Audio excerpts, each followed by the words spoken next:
মেয়ের সুখের জন্য বাবা মায়েরা সবকিছুই করতে পারে, আর একটি মেয়েকে বিয়ে দেওয়ার পর বাবা মায়ের দেওয়ার কোনো শেষ থাকে না। আসসালামু আলাইকুম, সবাই কেমন আছেন? আশা করছি সবাই অনেক বেশি ভালো আছেন। আপনারা সবাই আমার গত একটি ভিডিওতে দেখেছেন যে আমার আম্মু আমার সঙ্গে গিয়ে আমাদের জন্য একটি জাজিম অর্ডার দিয়ে এসেছিল, আর আমরা যেই দোকানটাতে জাজিমটা অর্ডার দিয়েছিলাম ওই দোকানদার ভাইয়ার সঙ্গে আমাদের কথা হয়েছিল যে আমরা সামনাসামনি বসে জাজিমটা বানিয়ে নিতে চাই। তো ভাইয়াটা আমাদেরকে বলেছিল যে আপু কোনো সমস্যা নাই, আপনি আগামীকাল বিকালে এসে চোখের সামনে বসে থেকে জাজিমটা বানিয়ে নিয়ে যেতে পারবেন। পরের দিন কথা মতো আমরা সন্ধ্যার সময় আম্মু, মারিয়া, আপনাদের ভাইয়া আর আমিও চলে এসেছিলাম। আম্মু আর মারিয়ার কিছু প্রয়োজনীয় জিনিস কেনার ছিল, এই জন্য আম্মু আর মারিয়াকে আমাদের সাথে নিয়ে এসেছিলাম। বাসা থেকে বেরিয়ে আমরা ফার্স্টেই জাজিমের এই দোকানটাতে এসেছিলাম, কিন্তু এসে দেখি একটু ভিড় ছিল দোকানে, তো আমাদেরকে আধা ঘন্টা বসতে বলেছিল। আপনাদের ভাইয়া এদিকে বলছে যে এখানে বসে থেকে বোর না হয়ে চলো আমরা কোথাও থেকে গিয়ে নাস্তা করে আসি সন্ধ্যার। তারপরে এই তো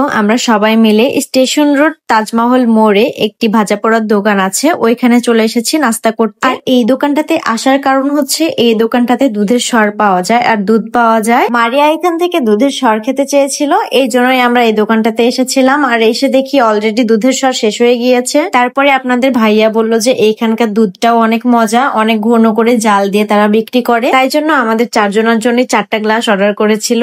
আর সঙ্গে আমরা পুরি এবং সিঙ্গারা এগুলো খেয়েছিলাম। আর হ্যাঁ, এই দোকানটি কিন্তু 200 বছর পুরনো একটি দোকান, এখানকার সব খাবারগুলোই মজা লেগেছে আমার কাছে। তারপরে এই তো আমরা খাওয়া দাওয়া শেষ করে চলে আসলাম আবার জাজিমের দোকানে। তো আমরা আসার পরই তারা আমাদের সামনে আমাদের দেখিয়ে তুলা ওজন করে তুলাগুলো মেশিনে প্রসেস করছিল। আমরা এখানে 40 কেজি তুলা নিয়েছিলাম একটি জাজিমের জন্য। আম্মু আমাকে বলেছিল যে ফ্রমের তুলা নিতে, কিন্তু আমি ফ্রমের তুলা ইচ্ছা করেই নেই নাই। আর আমরা এখানে যেই তুলাটা নিয়েছিলাম এই তুলাটাও অনেক ভালো ছিল, ভালোটাই আমরা নিয়েছিলাম। এইখানে 40 কেজি তুলা দিয়ে শুধু আমি জাজিমটাই বানিয়ে নিয়েছি। আর আমি এই দোকানে যেদিন প্রথম জাজিমের জন্য অর্ডার দিতে আসি তখনই আমি এইখান থেকে ফ্রমের 2টা বালিশ আর ফ্রমের কোল বালিশ দেখে গিয়েছিলাম। আর ওই ফ্রমের বালিশগুলো রেডিমেড তৈরি করাই ছিল। তো আম্মু আমাকে বলছিল যে 40 কেজি তুলা দিয়ে এখানে তুমি জাজিমটাই বানিয়ে নাও, আর আমি ওগুলো এক্সট্রা করে তোমাকে কিনে দিচ্ছি। তো যেই কথা সেই কাজ, আম্মুর কথা মতোই আমরা সবকিছু ফাইনাল করলাম। তারপরে এই তো আমাদের জাজিম বানানো কমপ্লিট হয়ে গিয়েছিল।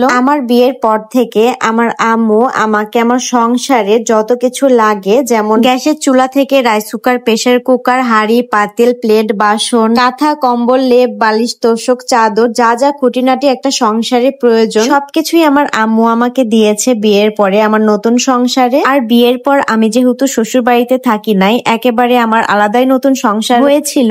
আর একটি নতুন সংসারে এত এত জিনিসের প্রয়োজন হয়। নতুন সংসার শুরু করার সময় আমার মা আমাকে অনেক কিছু দিয়ে হেল্প করেছে। আর মেয়ে বিয়ে দেওয়ার পর মেয়েদের সংসারে মায়েদের দেওয়ার কোনো শেষ থাকে না। আর আপনাদের ভাইয়াও আমাকে কোনোদিনও বলেনি যে এটা বাবার বাসা থেকে নিয়ে আসো বা ওইটা নিয়ে আসো, কোনোদিনও এমন কথা বা এমন চাপ আমাকে দেয় নাই। এখন পর্যন্ত আমার বাবার বাসায় থেকে আমার আব্বু আম্মু যা দিয়েছে সবকিছুই তারা নিজের মন থেকেই দিয়েছে। আলহামদুলিল্লাহ, আল্লাহর কাছে অনেক শুকরিয়া, এমন একটি জামাই পেয়েছি যে সে আমার বাবার বাসা থেকে কি দিল না দিল এগুলো নিয়ে তার কোনোই মাথা ব্যথা নাই। এই তো ফাইনালি আমরা জাজিমটা বানানো শেষ করে একটি অটো রিজার্ভ করে বাসায় নিয়ে চলে এসেছি। আমাদের এই টুনাটুনির সংসারটা ইনশাআল্লাহ আস্তে আস্তে সুন্দর করে গুছাবো, সবাই আমাদের জন্য দোয়া করবেন। আর হ্যাঁ, আমাদের পেজটিতে কিন্তু অবশ্যই ফলো করে দিবেন। আজকের ভিডিওটি এখানে শেষ করছি, সবাই ভালো থাকবেন, আল্লাহ হাফেজ।